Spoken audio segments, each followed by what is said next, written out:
नमस्कार दोस्तों, आप सभी का उत्कर्ष के डिजिटल मंच पर हार्दिक स्वागत है। साथियों, वेरी गुड इवनिंग, सभी को राधे राधे मेरी ओर से। और उम्मीद करता हूं कि आप सभी विद्यार्थी बिल्कुल स्वस्थ मस्त और एकदम व्यस्त होंगे अपनी अपनी बोर्ड की पढ़ाई में।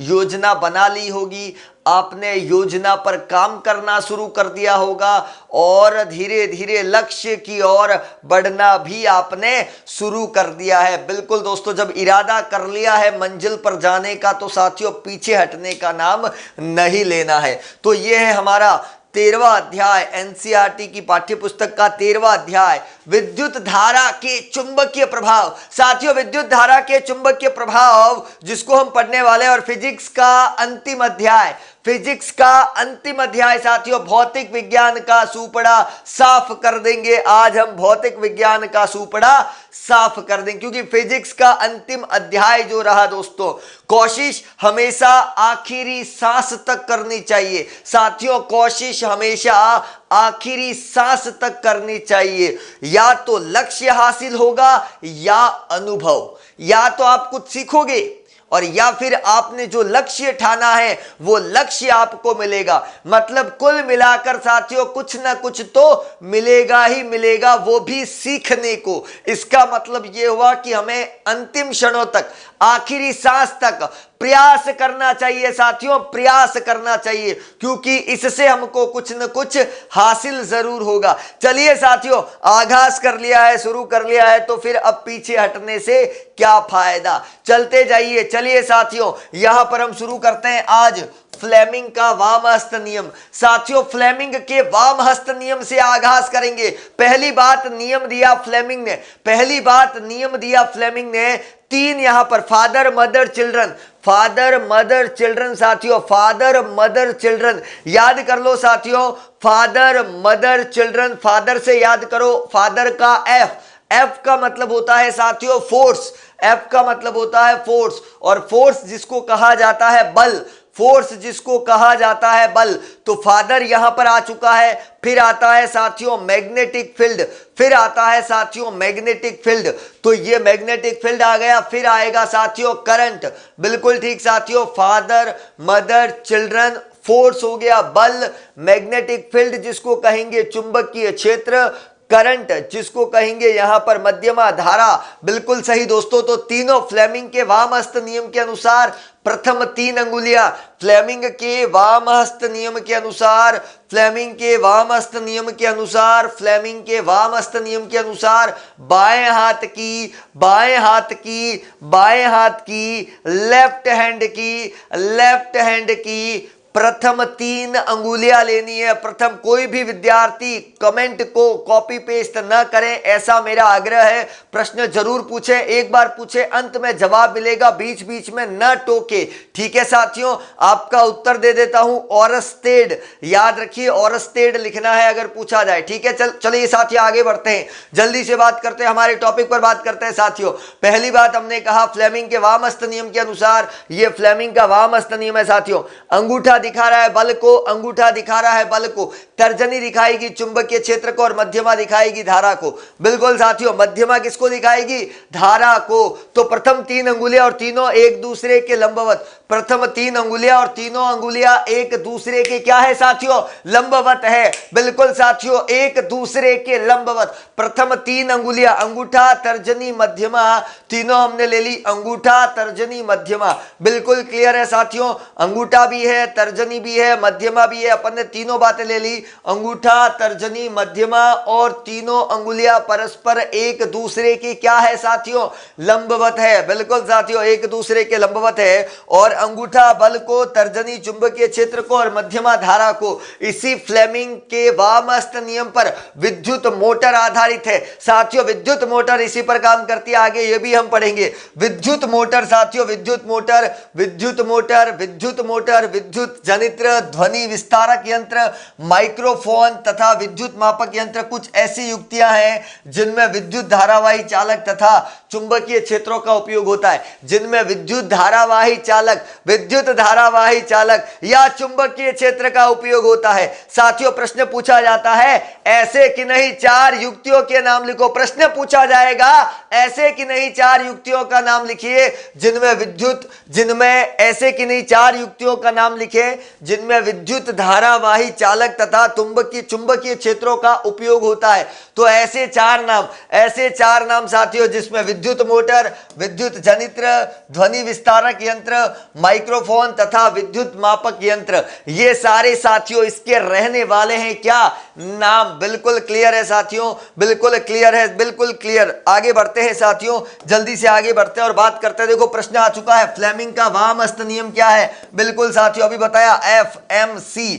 यहां पर फादर मदर चिल्ड्रन, बल चुंबकीय क्षेत्र धारा, बल चुंबकीय क्षेत्र धारा। बिल्कुल सही दोस्तों, बल चुंबकीय क्षेत्र धारावाही चालक छड़ को चुंबकीय क्षेत्र में लंबवत रखने पर उस पर लगने वाले बल की दिशा की व्याख्या के लिए फ्लेमिंग के बाएं हाथ का नियम और आवश्यक चित्र भी लिखिए। बिल्कुल क्लियर है साथियों, बिल्कुल आसान प्रश्न आपने देख लिया। चलिए साथियों, फिर से बता दूं कहां प्रश्नों के कैसे आते हैं। चुंबकीय क्षेत्र में रखे हुए एक धारावाही चालक पर लगने वाले बल की दिशा के लिए फ्लेमिंग का बायां हाथ नियम। साथियों, फ्लेमिंग का बायां हाथ नियम 4 युक्तियों के नाम जहां विद्युत धारावाही चालक तथा उसके साथ चुंबकीय क्षेत्रों का उपयोग होता है। माध्यमिक शिक्षा बोर्ड 2015 का प्रश्न था और इसका उत्तर है साथियों विद्युत मोटर 1, विद्युत जनित्र 2, ध्वनि विस्तारक यंत्र 3, माइक्रोफोन 4 और साथियों विद्युत मापक यंत्र 5।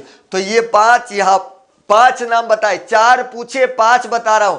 तो जबरदस्त प्रश्न है दोस्तों, दोनों अपने आप में महत्वपूर्ण प्रश्न है। 2015 में पहले आ रखा है तो बिल्कुल आसान रहेगा आपके लिए। साथियों, ये भी प्रश्न जबरदस्त है, 1 अंक के लिए। साथियों, 1 अंक के लिए ये भी प्रश्न हो सकता है। MRI का पूरा नाम बताओ। साथियों, मैग्नेटिक रेजोनेंस इमेजिंग जिसे कहते हैं चुंबकीय अनुनाद प्रतिबिंबन, जिसे कहेंगे साथियों चुंबकीय अनुनाद प्रतिबिंबन, MRI। साथियों, मैग्नेटिक रेजोनेंस इमेजिंग MRI की बात कर ली। चुंबकीय अनुनाद प्रतिबिंब, साथियों चुंबकीय अनुनाद प्रतिबिंब यह एक विशेष तकनीक है। साथियों, यह एक विशेष तकनीक है जिससे शरीर के भीतर चुंबकीय क्षेत्र शरीर के विभिन्न भागों के प्रतिबिंब प्राप्त करने का आधार बनता है। इन प्रतिबिंबों का विश्लेषण पर बीमारियों का निदान किया जाता है। साथियों, बीमारियों का निदान किया जाता है, यह भी अपन ने देखा। MRI, मैग्नेटिक रेजोनेंस इमेजिंग, मानव शरीर के कौन से 2 भाग जहां चुंबकीय क्षेत्र उत्पन्न होते हैं। साथियों, मानव शरीर के ऐसे कौन से 2 भाग जहां चुंबकीय क्षेत्र उत्पन्न होते हैं। पहला मानव मस्तिष्क, दूसरा मानव हृदय। साथियों, मस्तिष्क और हृदय जो है जिसकी बात कर रहा हूं साथियों, मस्तिष्क और हृदय जिसकी बात कर रहा हूं, ये मानव शरीर के 2 भाग जहां चुंबकीय क्षेत्र उत्पन्न होता है। मानव मस्तिष्क, मानव हृदय, ये 2 भाग है साथियों, ये 2 भाग है। मैं छात्रों से आग्रह करता हूं बार बार कमेंट को कॉपी पेस्ट न करें, अन्यथा फिर सीधा ब्लॉक किए जाएंगे। चलिए साथियों, मानव शरीर के 2 भाग जहां चुंबकीय क्षेत्र उत्पन्न होते हैं, मानव मस्तिष्क और हृदय। चलिए साथियों, हम आगे बढ़ते हैं और बात करते हैं अगले प्रश्न पर, औसत में चुंबकत्व। इस पर अपन ने बात कर ली। विद्युत धारा सदैव चुंबकीय क्षेत्र उत्पन्न करती है, यहां तक कि हमारे शरीर की तंत्रिका कोशिकाओं के अनुदिश गमन करने वाली दुर्बल आयन धाराएं भी चुंबकीय क्षेत्र उत्पन्न करती है। जब हम किसी वस्तु को स्पर्श करते हैं तो हमारी तंत्रिकाएं एक विद्युत आवेग पैदा करती है, विद्युत आवेग उत्पन्न करती है और उस पेशी तक वहन करती है जिसका हमें उपयोग करना है। यह आवेग एक अस्थायी चुंबकीय क्षेत्र उत्पन्न करता है। ये क्षेत्र अति दुर्बल होते हैं और पृथ्वी के चुंबकीय क्षेत्र की तुलना में उसके अरबवें भाग के बराबर होता है, उसके अरबवें भाग के बराबर होता है। मानव शरीर के दो भाग जिनमें चुंबकीय क्षेत्र का उत्पन्न होना महत्वपूर्ण है, जिनमें पहला हृदय और दूसरा मस्तिष्क, ये अपन ने पढ़ा। शरीर के भीतर चुंबकीय क्षेत्र शरीर के विभिन्न भागों के प्रतिबिंब प्राप्त करने का आधार बनता है। ऐसा एक विशेष तकनीक चुंबकीय अनुनाद प्रतिबिंबन, साथियों चुंबकीय अनुनाद प्रतिबिंबन, मैग्नेटिक रेजोनेंस इमेजिंग, एमआरआई जो है उस पे अपन ने बात कर ली। क्लियर हो गई सारी बातें? बिल्कुल क्लियर है, बिल्कुल क्लियर है साथियों। वही चीज कहां से उठाई वो भी बताया। ये चीज जो एमआरआई पढ़ा रहा हूं, हृदय मस्तिष्क पढ़ा रहा हूं, ये मैंने कहां से लिया? ये मैंने इस टॉपिक से उठाए। तो इस टॉपिक में दो ही बड़े महत्वपूर्ण प्रश्न थे, दोनों आपके सामने रख दिए। एमआरआई क्या है, उसका पूरा नाम क्या है, काम क्या है, हमारे शरीर में चुंबकत्व किन दो स्थानों पर पाया जाता है, तो हृदय और मस्तिष्क। एक एक चीज पढ़ा रहा हूं साथियों, एक एक चीज पढ़ा रहा हूं। चलिए साथियों आगे बात करते हैं, बढ़ाते आगे और विद्युत मोटर पर बात करते हैं। साथियों विद्युत मोटर क्या होता है? विद्युत मोटर एक घूर्णन युक्ति है साथियों, विद्युत मोटर एक घूर्णन युक्ति है जिसमें क्या होता है, जैसा कि आप देखते हैं साथियों, हम स्विच को ऑन करते हैं। मम्मी कहती है, मतलब माताजी हमें कहते हैं कई बार कि आप जाकर तुरंत स्विच को ऑन कीजिए, पानी को ऊपर चढ़ाना है टंकी पर। स्विच को ऑन करते हैं और देखते हैं पानी ऊपर अपने आप टंकी में चढ़ जाता है। मोटर का कमाल। मतलब साथियों आपने विद्युत ऊर्जा दी, आपने विद्युत ऊर्जा दी और साथियों विद्युत ऊर्जा यांत्रिक ऊर्जा में बदल चुकी है। इसका मतलब साथियों मोटर क्या काम करता है? इसका मतलब साथियों मोटर काम क्या करता है? मोटर काम क्या करता है साथियों? विद्युत ऊर्जा को यांत्रिक ऊर्जा में बदलना। बिल्कुल साथियों, विद्युत ऊर्जा को यांत्रिक ऊर्जा में बदलने का काम करता है। बिल्कुल साथियों, विद्युत ऊर्जा को यांत्रिक ऊर्जा में बदलने का काम, विद्युत ऊर्जा को यांत्रिक ऊर्जा का रूपांतरण देखने को मिल रहा है। मोटर साथियों, प्रश्न पूछा जाता है वह कौन सा उपकरण है, वह कौन सा उपकरण है जो विद्युत ऊर्जा को यांत्रिक ऊर्जा में बदलता है? जो यांत्रिक ऊर्जा में बदलता है वो होता है साथियों विद्युत मोटर। याद रखना साथियों, विद्युत मोटर। साथियों बता दूं, इस युक्ति का उपयोग जो है विद्युत पंखे में होता है, रेफ्रिजरेटर में होता है, विद्युत मिक्सी में होता है, वॉशिंग मशीन में होता है, कंप्यूटर में होता है, MP3 प्लेयर आदि में किया जाता है। बता दूं साथियों, विद्युत मोटर एक घूर्णन युक्ति जिसमें विद्युत ऊर्जा को यांत्रिक ऊर्जा में बदला जाता है। पहली बात, इस युक्ति का उपयोग जो है विद्युत पंखे, रेफ्रिजरेटर, विद्युत mixie, washing machine, computer, MP3 player आदि में किया जाता है साथियों, आदि में किया जाता है। चलिए दोस्तों आगे बात करते हैं और विद्युत मोटर होती कैसे और कैसे काम करती है। साथियों बहुत ही सिंपल है विद्युत मोटर। सबसे पहले साथियों चुंबक के दोनों ध्रुवों के बीच होता है आर्मेचर। चुंबक के दोनों ध्रुवों के बीच क्या होता है? आर्मेचर। ये चुंबक का एक ध्रुव N लिखा हुआ है, उसे कहेंगे साथियों उत्तरी ध्रुव। बिल्कुल साथियों उत्तरी ध्रुव, और यहाँ S लिखा हुआ है तो उसे कहेंगे साथियों दक्षिणी ध्रुव। पहली बात तो हमें यह करना है कि ध्रुव लिखने, और इन ध्रुवों के मध्य क्या? आर्मेचर है। बिल्कुल साथियों इन ध्रुवों के मध्य क्या है? आर्मेचर। इन आर्मेचर को घुमाने के लिए मदद कौन करेगा? विभक्त वलय P और Q। साथियों P और Q जो इससे घूमेगा, और यहां पर हमने देखा ये ब्रुशेस लगा रखे X और Y इसके ब्रुशेस हो गए। अब दोस्तों बैटरी में जैसे ही स्विच को ऑन करोगे बैटरी से धारा निकली। बिल्कुल साथियों बैटरी से क्या निकली? धारा। अब धारा यहां से गई, यहां से वापस आ गई। इस प्रकार से साथियों धारा की दिशा को अपन ने देखा। तो साथियों जब ये धारा जा रही थी तो धारा के जाने से आर्मेचर घूमा। साथियों धारा के जाने से आर्मेचर घूमा। सपोज कीजिए चुंबक के दो ध्रुवों के बीच आर्मेचर घूम रहा है। चुंबक के दो ध्रुवों के बीच आर्मेचर घूम रहा है। चुंबक के दो ध्रुवों के बीच कौन घूम रहा है? आर्मेचर। कैसे? जब आपने विद्युत धारा दी। अरे साथियों जैसे ही विद्युत धारा देंगे आर्मेचर घूमना चालू करेगा। हम देखेंगे चुंबकीय बल रेखाएं जा रही है। चुंबकीय बल रेखाएं जब जाएगी तो वो उस घूमते हुए आर्मेचर से टकराएगी। टकराने से साथियों वहां पर विद्युत फ्लक्स बनेगा। साथियों विद्युत फ्लक्स बनेगा। विद्यार्थी कल भी प्रश्न पूछ रहे थे, सर विद्युत फ्लक्स का मात्रक क्या होता है बता दूं साथियों, विद्युत फ्लक्स का मात्रक होता है वेबर। विद्युत फ्लक्स का मात्रक क्या होता है वेबर। वेबर वेबर इसका मात्रक होता है विद्युत फ्लक्स का।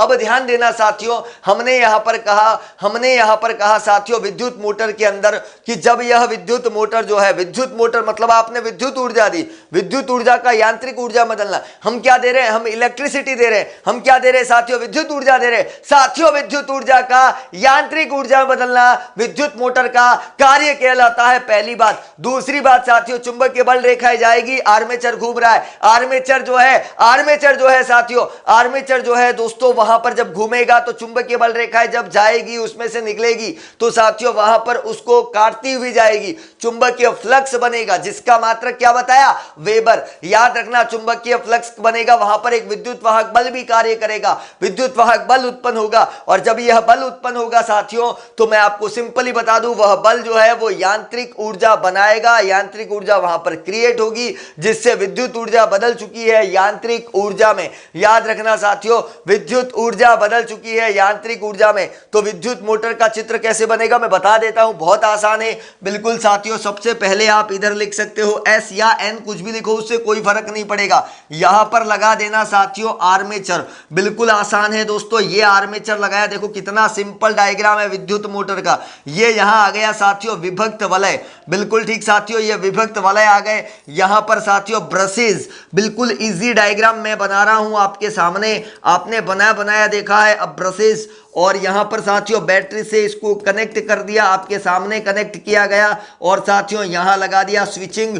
और ये बिल्कुल क्लियर है साथियों, बिल्कुल क्रिस्टल क्लियर है, बिल्कुल क्लियर है। अपन ने ये पूरी चीज देखिए, यहां से जब धारा जाएगी साथियों, यहां से जब ये धारा जाएगी, हम देख रहे हैं ये धारा जाएगी, धारा घूमकर वापस भी आएगी। इसका मतलब साथियों जब ये आर्मेचर घूमेगा, याद रखना ये होता है विभक्त वलय। नाम दो पी क्यू एल एम, कुछ भी नाम दो साथियों, उससे कोई फर्क नहीं पड़ने वाला।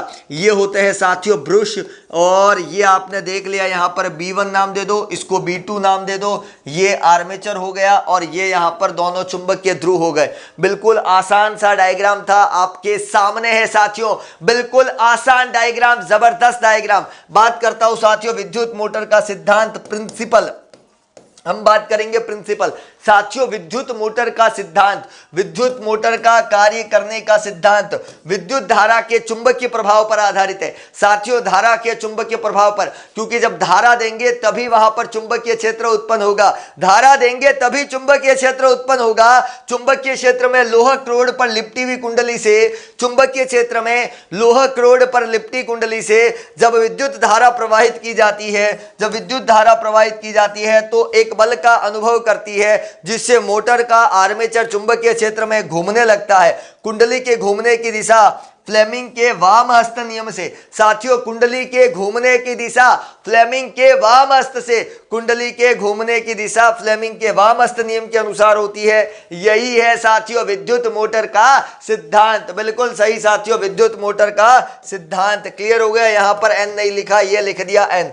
चलिए साथियों आगे बात करते हैं और बात करते हैं विद्युत मोटर में साथियों विभक्त वलय की क्या भूमिका है। साथियों विभक्त वलय की क्या भूमिका है, इस पर बात करते हैं साथियों। विभक्त वलय की भूमिका क्या है तो मैं बता दूं, विद्युत मोटर में विभक्त वलय दिक् परिवर्तक का कार्य करता है साथियों। दिक् परिवर्तक का काम करता है, कम्यूटेटर का काम करता है। तो साथियों दिक् परिवर्तक का काम करेगा। दिक् परिवर्तक कम्यूटेटर एक ऐसी युक्ति है जो परिपथ में धारा के प्रवाह को उत्क्रमित कर दे, मतलब धारा के प्रवाह को उत्क्रमित कर दे, मतलब धारा के प्रवाह यूं चल रही है तो धारा को उसको घुमा दे, उल्टा कर दे, विपरीत कर दे, उत्क्रमित कर दे। बिल्कुल साथियों उत्क्रमित कर दे मतलब उल्टा कर दे। विभक्त वलय क्या काम करते हैं, विभक्त वलय और सर्पी वलय में यही अंतर है साथियों। विभक्त वलय और सर्पी वलय में यही अंतर है। विभक्त वलय धारा के प्रवाह को उत्क्रमित कर देते हैं साथियों, विभक्त वलय धारा के प्रवाह को उत्क्रमित कर देते हैं। पर याद रखना दोस्तों, सर्पी वलय धारा के प्रवाह को उत्क्रमित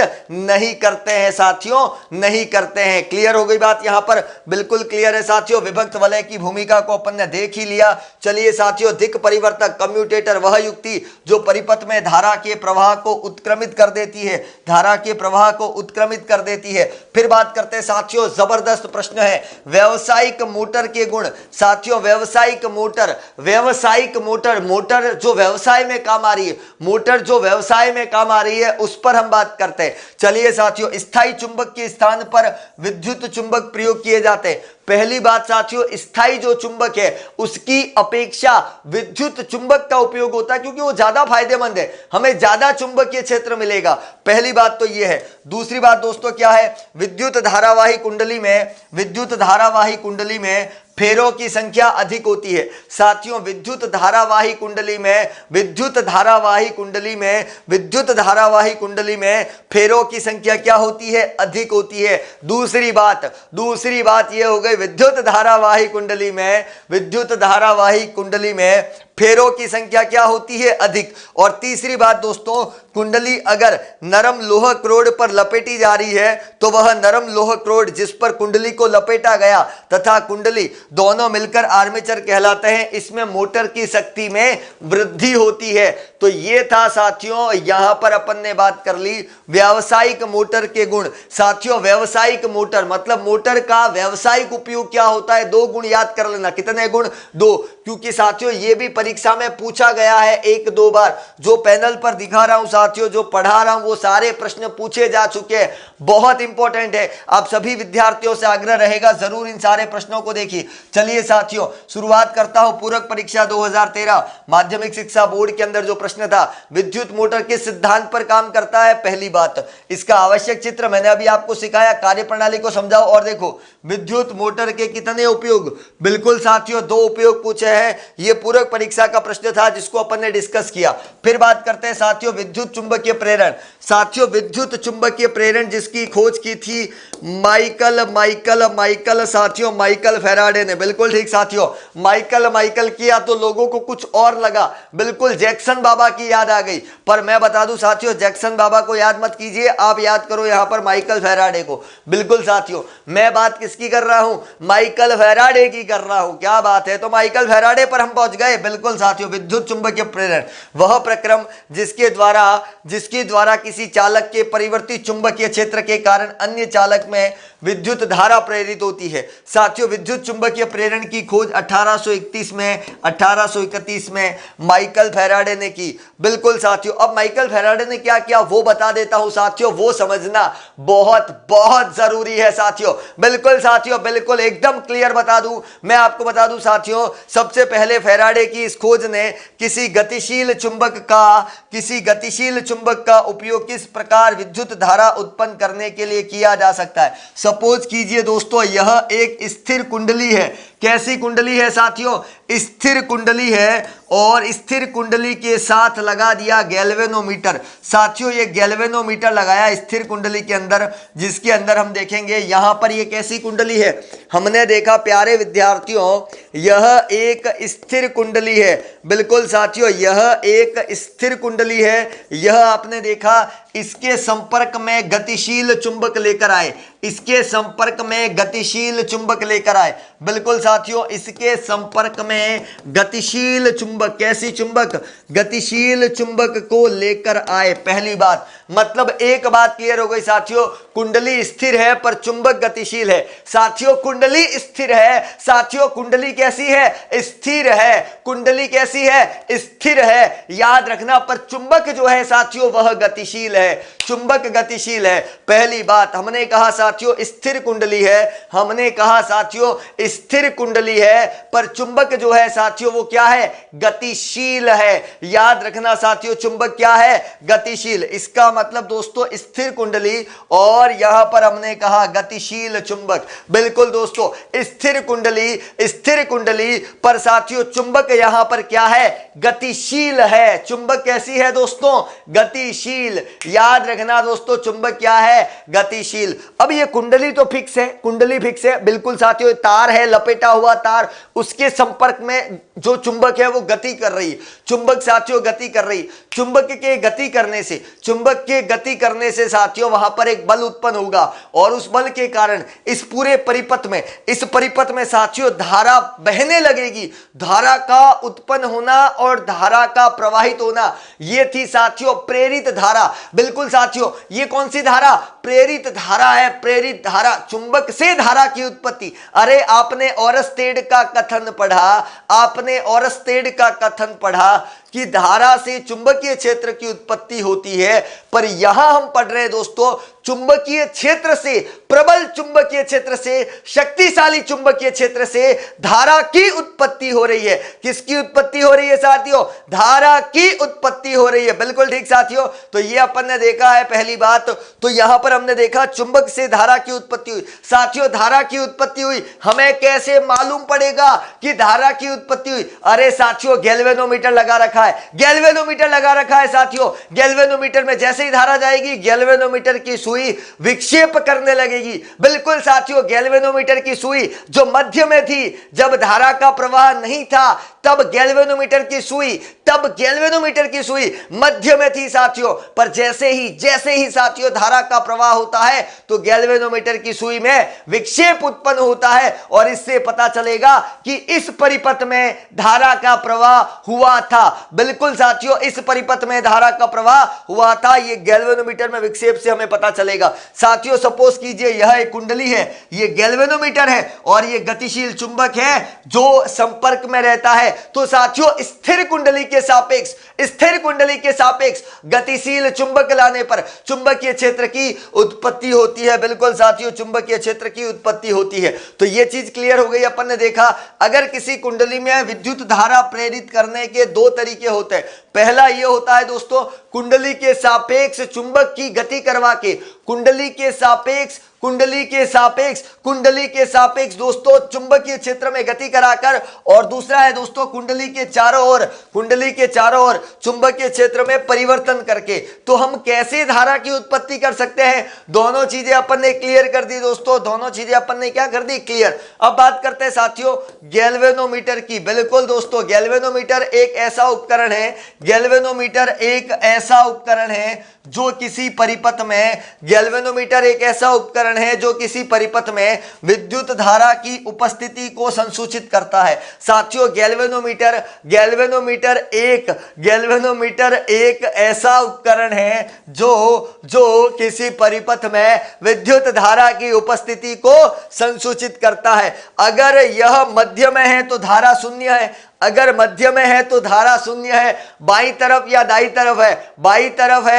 तरफ है, तो इसका मतलब साथियों वहां पर विक्षेप हुआ है, तो मतलब परिपथ में धारा है। बिल्कुल साथियों, परिपथ में धारा है। चलिए क्लियर हो गई बात यहां पर। तो मैं आपको क्या बता रहा था, चुंबक यहां पर स्थिर है, समझने की कोशिश करना। मतलब आपने देखा कुंडली स्थिर है, आपने क्या देखा दोस्तों, कुंडली जो है मैं बता दूं बहुत सिंपल है, कुंडली स्थिर है और ये चुंबक जो है वो, जैसे ये कुंडली है, चुंबक ऐसे गति कर रहा है। जैसे ये मान लीजिए सपोज करो कुंडली है, चुंबक ऐसे गति कर रहा है। जब चुंबक और कुंडली के बीच एक बल कार्य करेगा उस समय क्या होगा दोस्तों, वहां पे धारा की उत्पत्ति होगी। बिल्कुल ठीक। और वो धारा क्या कहलाएगी? प्रेरित धारा। क्या कहलाएगी? प्रेरित धारा। जैसी धारा उत्पन्न हुई तो हम देखेंगे गैल्वेनोमीटर की सुई में विक्षेप उत्पन्न होगा, और गैल्वेनोमीटर की सुई में अगर विक्षेप उत्पन्न हुआ तो इसका मतलब हम कह सकते हैं विद्युत चुंबकीय प्रेरण। क्लियर हो गई। गैल्वेनोमीटर भी हमने पढ़ लिया साथियों। बात करते हैं माइकल फैराडे की परिचय पर। तो माइकल फैराडे एक प्रायोगिक भौतिक वैज्ञानिक थे। पहली बात, उन्होंने कोई औपचारिक शिक्षा प्राप्त नहीं की। माइकल फैराडे ने साथियों कोई औपचारिक शिक्षा प्राप्त नहीं की। अपने जीवन काल के आरंभ काल से उन्होंने जिल्दसाजी की दुकान पर काम किया साथियों। जिल्दसाजी, जो किताबों और कॉपियों की जिल्द चढ़ाते हैं ना, तो जिल्दसाजी का कार्य उन्होंने किया। फैराडे जिल्दसाजी के लिए दुकान पर आने वाली पुस्तकों का अध्ययन करते थे, क्योंकि बहुत सारी किताबें, बहुत सारी नोटबुक उनके वहां आती थी, तब वो उन किताबों को पढ़ते थे, उनका अध्ययन करते थे। उन्हें रॉयल सोसाइटी या रॉयल इंस्टीट्यूट के वैज्ञानिक सर हेम्फ्रे डेवी के सार्वजनिक व्याख्यान सुनने का अवसर प्राप्त हुआ। उन्होंने सावधानी पूर्वक डेवी के व्याख्यान के नोट्स तैयार किए, उन्हें सर डेवी के पास भेज दिया। शीघ्र ही उन्हें रॉयल इंस्टीट्यूट में डेवी की प्रयोगशाला में सहायक बनाया। उनकी रुचि को देखते हुए वैज्ञानिक डेवी के वहां पर उन्हें प्रयोगशाला में सहायक का कार्य मिला।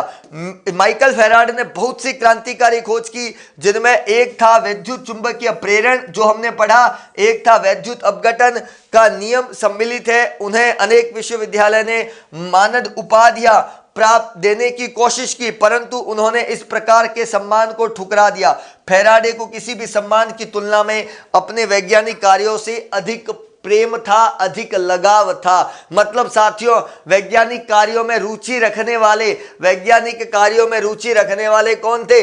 Michael Faraday. बिल्कुल ठीक साथियों। अब देखो दोस्तों, विद्युत चुंबकीय प्रेरण का एक और उदाहरण हो सकता है। हमने कहा साथियों, हमारे पास दो सर्किट है। यह है दोस्तों प्राथमिक परिपथ, यह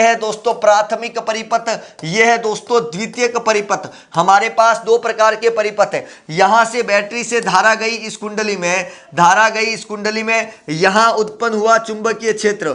बिल्कुल साथियों, यहां क्या उत्पन्न हुआ? चुंबकीय क्षेत्र। अब हम यहां पर धारा के मान में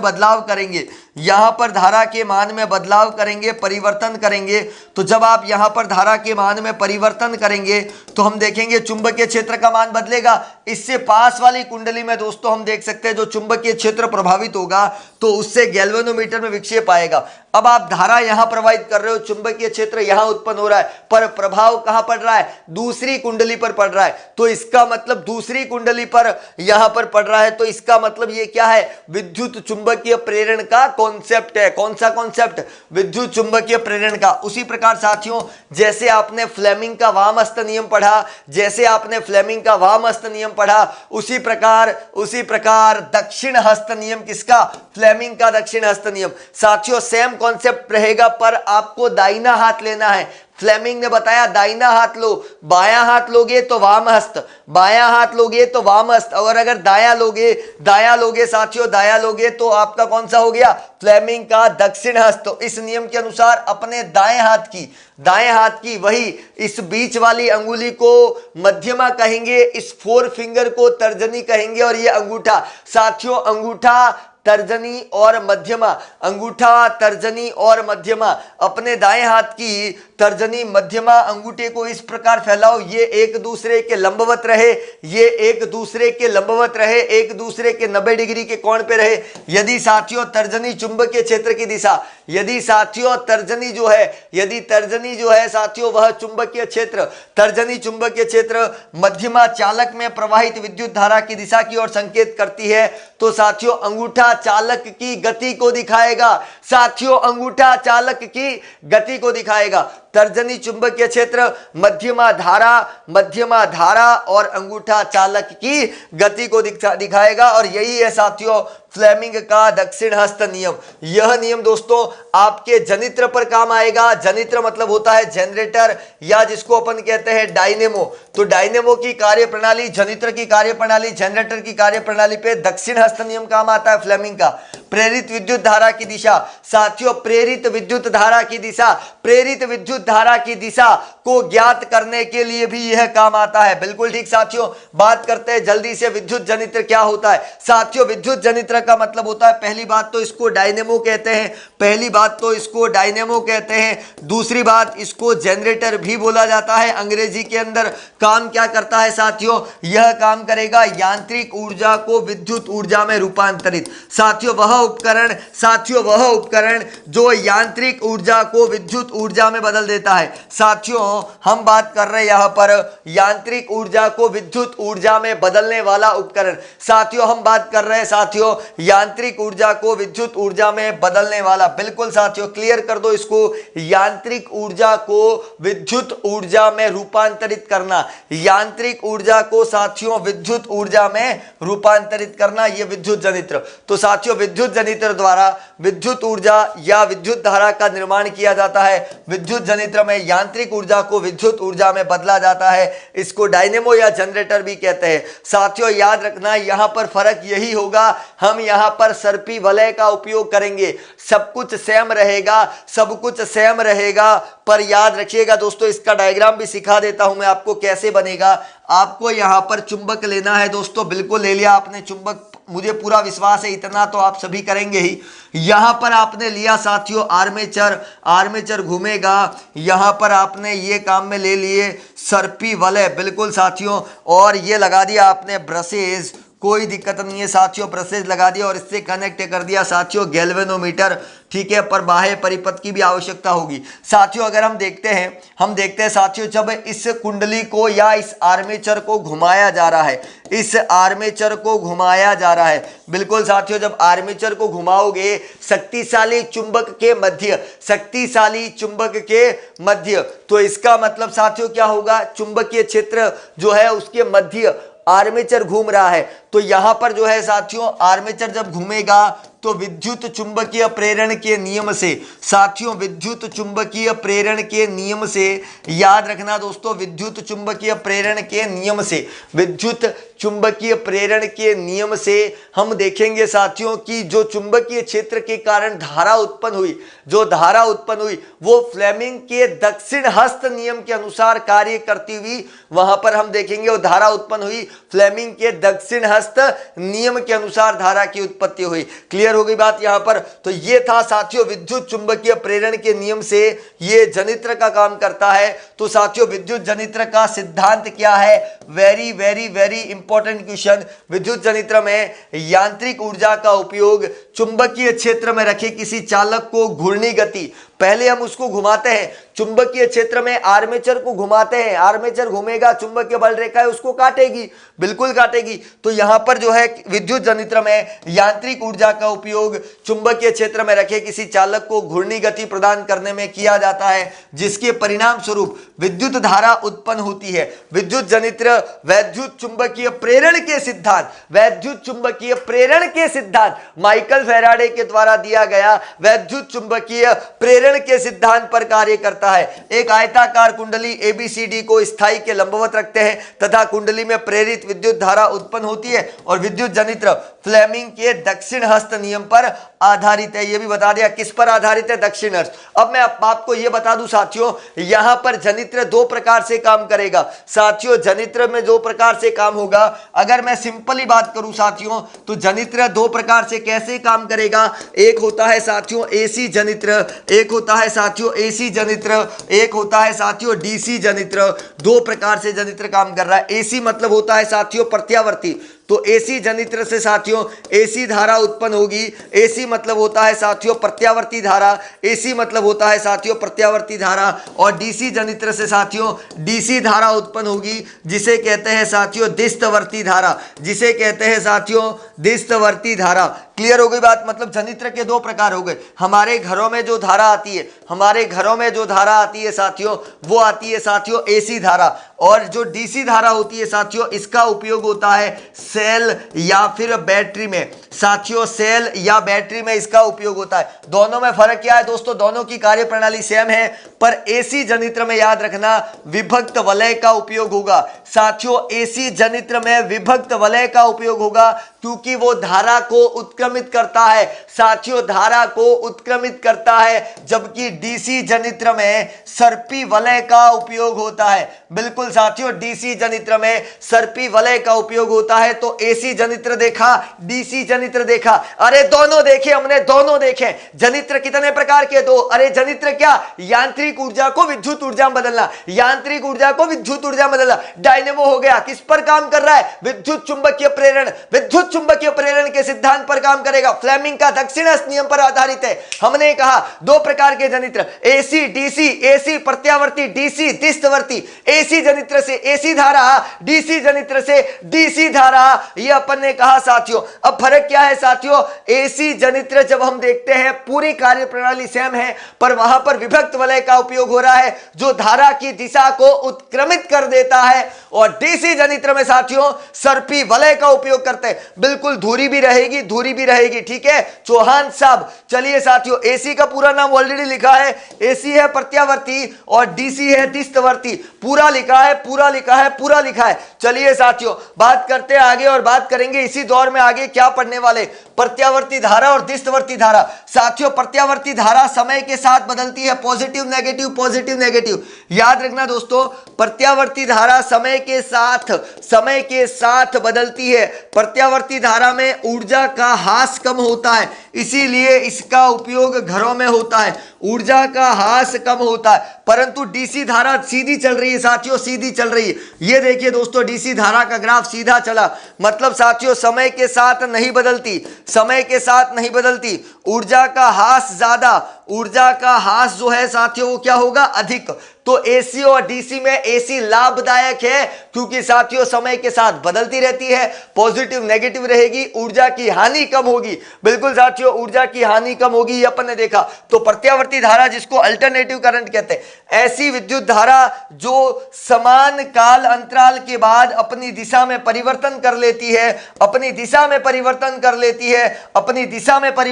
लेती है, उसे प्रत्यावर्ती धारा कहते हैं। कैसे करेगी, ये पॉजिटिव, ये नेगेटिव, ये पॉजिटिव, ये नेगेटिव, समय में परिवर्तन कर दिया एसी धारा। और साथियों ये कहां से उत्पन्न हो रही है, प्रत्यावर्ती विद्युत जनित्र से प्रत्यावर्ती विद्युत धारा। और दिस्त धारा क्या होती है साथियों, समय के साथ बदलाव नहीं होती है, सीधी चलती है, समय के साथ कोई बदलाव नहीं है, एक ही दिशा में चलेगी, उसे कहेंगे दिस्तवर्ती धारा। भारत में साथियों प्रत्यावर्ती धारा की आवृत्ति कितनी है साथियों, भारत में प्रत्यावर्ती धारा की आवृत्ति कितनी है, 50 हर्ट्ज साथियों, 50 हर्ट्ज। भारत में उत्पादित प्रत्यावर्ती विद्युत धारा 1/100 सेकंड बाद अपनी दिशा उत्क्रमित करता है। मतलब साथियों 1/100 सेकंड, मतलब ये हो गया 1/100 सेकंड और ये भी हो गया साथियों 1/100 सेकंड। मतलब साथियों ये पूरा चक्कर यहां से लेकर यहां तक का ये पूरा चक्कर जो है साथियों, पूरा चक्कर मतलब 1/100 प्लस 1/100 लसप लिया साथियों, 100 1 + 1 लिखा साथियों, ये हुआ 2/100, 2 से 100 काटा 1/50। बिल्कुल ठीक साथियों। अब अगर मैं फॉर्मूला देखूं, अगर मैं फ्रीक्वेंसी का फॉर्मूला देखूं तो 1/T जो हम 9th में पढ़ते हैं दोस्तों, तो ये आप देखोगे 1/T मतलब 1/50, ये 50 चला गया ऊपर साथियों, तो ये आ चुका है 50 हर्ज। कैसे आया 50 हर्ज वो भी बताया। तो साथियों ये आधा चक्कर 1/100, आधा चक्कर 1/100, पूरा चक्कर कितना हुआ, तो 1/100 प्लस 1/100 जोड़ा तो 100 लसप 1 + 1 2/100 1/50 और आपने F = 1/T लिखा। तो टेस्ला भी चुंबकीय क्षेत्र का मात्रक है, मैं पहले ही बता चुका हूं। ओरस्टेड के बारे में पुस्तक में जिक्र है, पर टेस्ला के बारे में इतना जिक्र नहीं है। ओरस्टेड पहले थे, इसीलिए ओरस्टेड का नाम रखा गया है। बार बार एक ही प्रश्न पूछने से कोई लाभ नहीं मिलने वाला, हमारा समय जायज खराब ना हो, इसलिए सभी विद्यार्थियों से आग्रह है केवल पढ़ाई पर कॉन्सेंट्रेट कीजिए। छोटे मोटे प्रश्न रह जाते हैं, रिवीजन की क्लास है, 1 से 2 दिन में हमें खत्म करनी होती है। अब हमारी क्लासेस समाप्ति की ओर है, मतलब अब आपके पास 2 दिन शेष है, 2 अध्याय, 2 दिन में 2 अध्याय।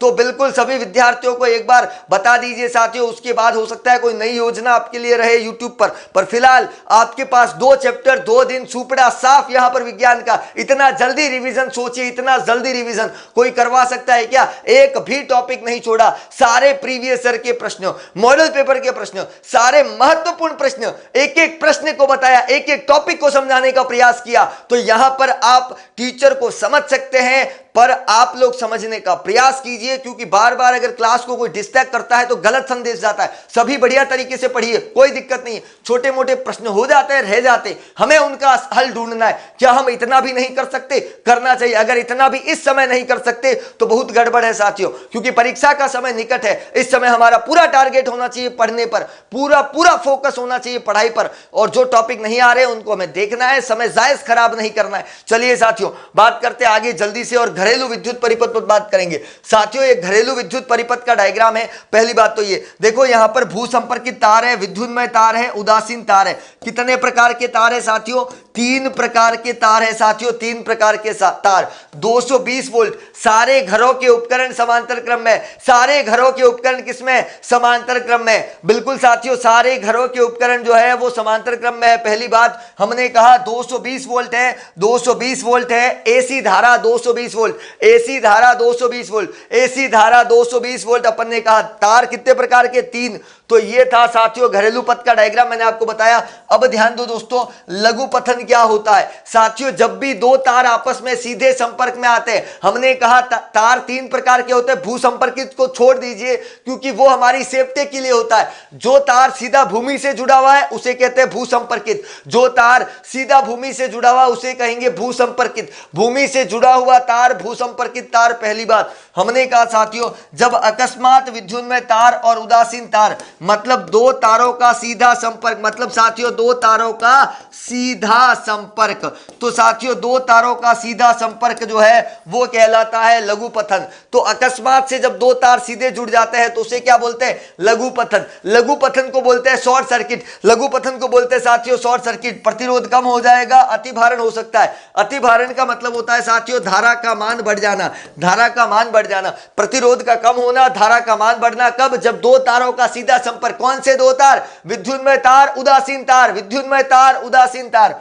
बिल्कुल ठीक साथियों। बात करते हैं अतिभारण क्या होता है। अतिभारण का मतलब होता है धारा का मान बढ़ जाना, धारा क्षमता से अधिक धारा के मान में वृद्धि हो जाना, अतिभारण कहलाता है। और अतिभारण से कारण क्या रहेंगे, आपूर्ति वोल्टता में दुर्घटना होने की संभावना या दुर्घटनावश होने वाली वृद्धि। एक ही सॉकेट में बहुत से अधिक विद्युत साधित्र को जोड़ दिया। साथियों ये बहुत इंपॉर्टेंट प्रश्न है, साथियों बहुत इंपॉर्टेंट। ऐसा प्रश्न आता है, एक ही सॉकेट में, एक ही सॉकेट मतलब एक सॉकेट, उसमें बहुत सारे विद्युत उपकरणों को जोड़ दिया, बहुत सारे विद्युत उपकरणों को जोड़ दिया। एक ही सॉकेट में, एक ही सॉकेट में साथियों बहुत सारे विद्युत साधित्रों को जोड़ दिया, तो उसे हम कहते हैं अतिभारण। उसे हम क्या कहते हैं, अतिभारण कहते हैं। बिल्कुल ठीक साथियों। तो अतिभारण क्या होता है, एक ही सॉकेट को जोड़ने वाला प्रश्न, बहुत इंपॉर्टेंट है साथियों। 3 प्रकार के वायर होते हैं, विद्युन्मय तार, उदासीन तार, भू संपर्कित तार। विद्युन्मय तार धनात्मक होता है, विद्युन्मय तार जिसको फेज वायर भी कहते हैं। बिल्कुल साथियों, इसे फेज वायर भी बोला जाता है। बिल्कुल फेज वायर विद्युन्मय तार। साथियों उदासीन तार जिसको न्यूट्रल वायर भी कहते हैं, इसको न्यूट्रल वायर भी कहते हैं उदासीन तार। कलर कैसा होता है, काला रंग। बिल्कुल साथियों, काला रंग, लाल रंग। और भू संपर्कित तार, भूमि से जुड़ा हुआ तार, रंग कैसा होता है साथियों, हरा रंग होता है। बिल्कुल साथियों। तो ये देखिए भू संपर्कित तार जिसका कलर होता है हरा। बिल्कुल साथियों, हरा रंग का भू संपर्कित तार हमें सुरक्षा प्रदान करता है, हमें सुरक्षा प्रदान करता है। यदि साधित्र के धात्विक आवरण से, यदि साधित्र के धात्विक आवरण से विद्युत धारा का सरण होता है तो यह हमें विद्युत आघात से बचाता है। यह धारा के सरण के समय अल्प प्रतिरोध पथ प्रदान करता है। भू संपर्कित तार किसे कहते हैं, भूमि से जुड़ा हुआ या भूमि से सीधा संपर्कित वायर। बिल्कुल सीधा संपर्क में रहना भूमि से, या भूमि से सीधा संपर्क में रहना जिसे कहते हैं भू संपर्क तार। बिल्कुल ठीक साथियों। सुरक्षा के लिए 3 प्रकार की युक्ति होती है, विद्युत फ्यूज, भू संपर्क तार, और आजकल यूज होता है एमसीबी का, मिनिएचर सर्किट ब्रेकर। साथियों विद्युत फ्यूज कैसे काम करता है, लेड और टिन से मिलकर बना होता है, पहली बात। दूसरी बात दोस्तों, ये श्रेणी क्रम में होता है, यह श्रेणी क्रम में होता है।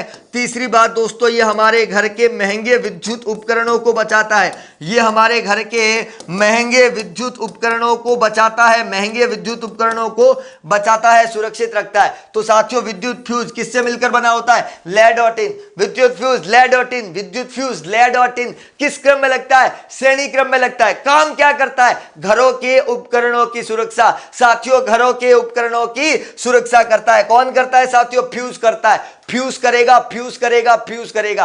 आजकल फ्यूज के स्थान पर काम में लेते हैं एमसीबी। 90% घरों में आजकल एमसीबी का उपयोग होने लगा, फ्यूज के स्थान पर एमसीबी।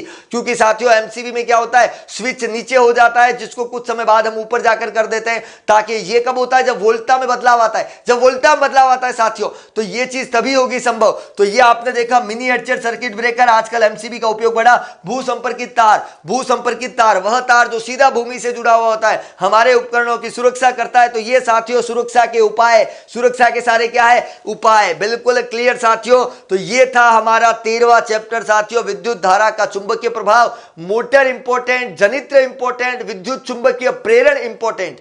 विद्युत मोटर जनित्र और हमने कहा विद्युत चुंबकीय प्रेरण, फ्लेमिंग का वाम हस्त नियम और दक्षिण हस्त अंगुष्ठ नियम, चुंबकीय बल रेखाओं की विशेषता और उसका डायग्राम, परिनलिका, परिनलिका का डायग्राम, ये सब दोस्तों इंपॉर्टेंट है। साथ ही सुरक्षा उपकरण, अतिभारण, लघु पठन छोटे सवालों में है, ठीक है। अतिभारण से कैसे बचे, बिल्कुल ठीक। एक ही सॉकेट में बहुत सारे उपकरण जोड़े, उससे क्या प्रभाव पड़ेगा। वह कौन सा उपकरण है जो विद्युत ऊर्जा को यांत्रिक ऊर्जा में बदलता है, वह कौन सा उपकरण है जो यांत्रिक ऊर्जा को विद्युत ऊर्जा में बदलता है। गैल्वेनोमीटर का क्या कार्य है, गैल्वेनोमीटर का, ऐसे छोटे छोटे बहुत सारे प्रश्नों का 10 से 15-20 प्रश्न बनते हैं, ज्यादा नहीं बनते। वो सारे बोले, सारे नोट करना, उन सारे प्रश्नों को पढ़ने की कोशिश करना। इसी के साथ मैंने पूरा फिजिक्स का सुपड़ा साफ कर दिया। सबसे पहले रसायन विज्ञान, फिर जीव विज्ञान और आज भौतिक विज्ञान। अब हमारे 2 अध्याय बचते हैं, हमारा पर्यावरण और प्राकृतिक संसाधनों का संपोषित प्रबंधन। अगले 2 दिन बड़े महत्वपूर्ण रहेंगे, तो अपने सभी साथियों को बता दीजिए। अब अंतिम दिनों की क्लास है, तो जरूर जरूर जुड़िएगा। हमारा समय याद रखिएगा दोस्तों, 7:15 बजे अपना डाटा बचा के रखें। आप समय निकाले, बेहतरीन क्लास जिसमें सब कुछ क्लियर हो जाएगा। मतलब 45 से 50 मिनट आपके सब कुछ क्लियर कर देगा, चैप्टर को याद करवा देगा अंगुलियों पर, टिप्स पर। तो बहुत लाभ मिलेगा, बहुत फायदा मिलेगा। तो ठीक 7:15 आपसे मिलेंगे दोस्तों। इन्हीं शुभकामनाओं के साथ आज विदा लूंगा। बहुत बहुत धन्यवाद आप सभी का।